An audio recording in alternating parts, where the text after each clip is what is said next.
Assalamualaikum warahmatullahi wabarakatuh. Selamat pagi Bapak Ibu dosen dan teman-teman semuanya. Perkenalkan nama saya Atika Subrina dengan NIM 2502011101047.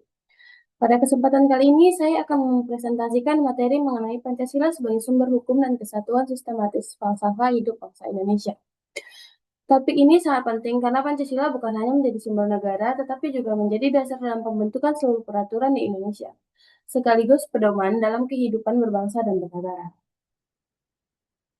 Saya akan menjelaskan bagaimana kedudukan Pancasila dalam sistem hukum Indonesia, mengapa setiap sila berkaitan, bagaimana penerapannya dalam kehidupan sehari-hari, serta tantangan yang kita hadapi di era modern.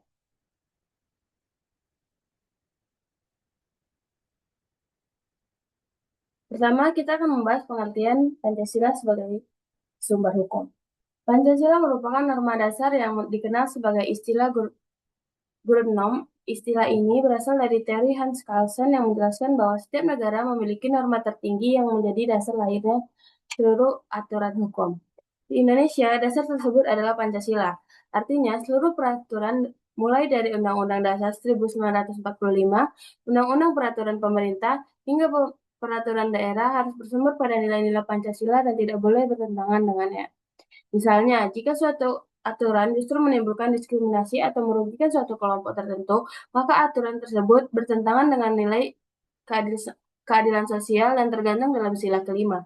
Karena itu, Pancasila menjadi pedoman utama dalam pembentukan hukum agar setiap kebijakan kemanusiaan, persatuan, dan demokrasi serta keadilan dapat berjalan.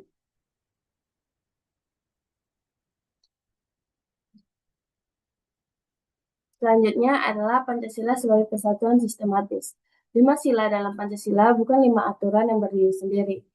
Kelima sila tersebut merupakan satu kesatuan yang utuh, saling berkaitan, dan saling melengkapi. Sebagai contoh, sila pertama tentang ketuhanan yang Maha Esa menjadi landasan moral dalam menjalankan sila-sila berikutnya. Kemudian, sila kedua menjelaskan dan mengajarkan penghormatan terhadap martabat manusia. Nilai kemanusiaan itu kemudian memperkuat persatuan Indonesia pada sila ketiga. Persatuan menjadi dasar terciptanya musyawarah dan demokrat, demokratis pada sila keempat. Dan akhirnya seluruh proses tersebut bertujuan mewujudkan keadilan bagi seluruh rakyat Indonesia sebagaimana terdapat pada sila kelima. Jadi kalau ada salah satu sila yang diabaikan, penerapan sila lainnya juga menjadi kurang sempurna. Itulah mengapa sila tersebut disebut satu sistematis yang utuh.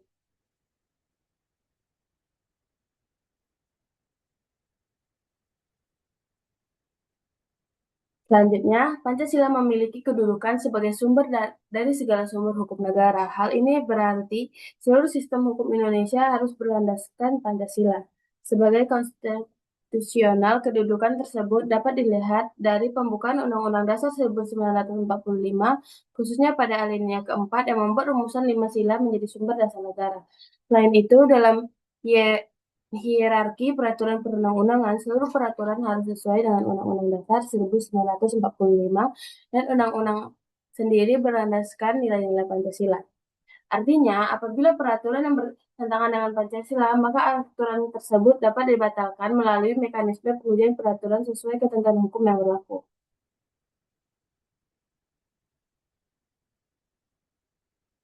Setelah memahami teorinya, sekarang kita lihat penerapan dalam kehidupan sehari-hari. Untuk sila pertama dan kedua, contohnya adalah sikap toleransi antar umat beragama, saling menghormati ketika menjalankan ibadah, serta gotong royong membantu masyarakat tanpa membedakan suku, agama, maupun latar belakang. Kemudian di sila ketiga dapat kita lihat melalui upacara bendera yang menjadi simbol persatuan bangsa. Sedangkan pada sila keempat diterapkan melalui musyawarah untuk mencapai mufakat. Misalnya dalam rapat warga ketika menentukan keputusan bersama. Lalu pada sila kelima dicerminkan dalam berbagai program bantuan sosial pemerintah maupun berbagai hasil kerja secara adil sehingga setiap warga memperoleh kesempatan dan perlakuan yang setara.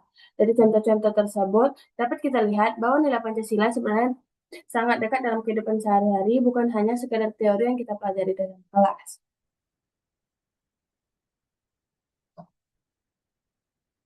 Di era modern, penerapan nilai Pancasila tentu menghadapi berbagai macam tantangan. Salah satunya adalah globalisasi yang membawa banyak budaya baru dari luar negeri. Dampaknya sebagai masyarakat mulai meninggalkan nilai gotong royong dan lebih mengutamakan kepentingan pribadi. Selain itu, perkembangannya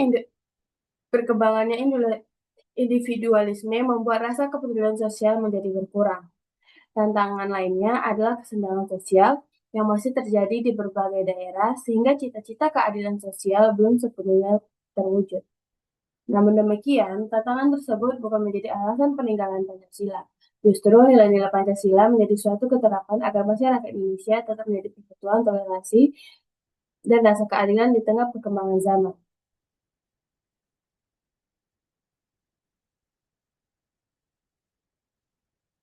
Sebagai penutup, dapat kita simpulkan bahwa Pancasila merupakan dasar negara sekaligus sumber dari segala sumber hukum di Indonesia.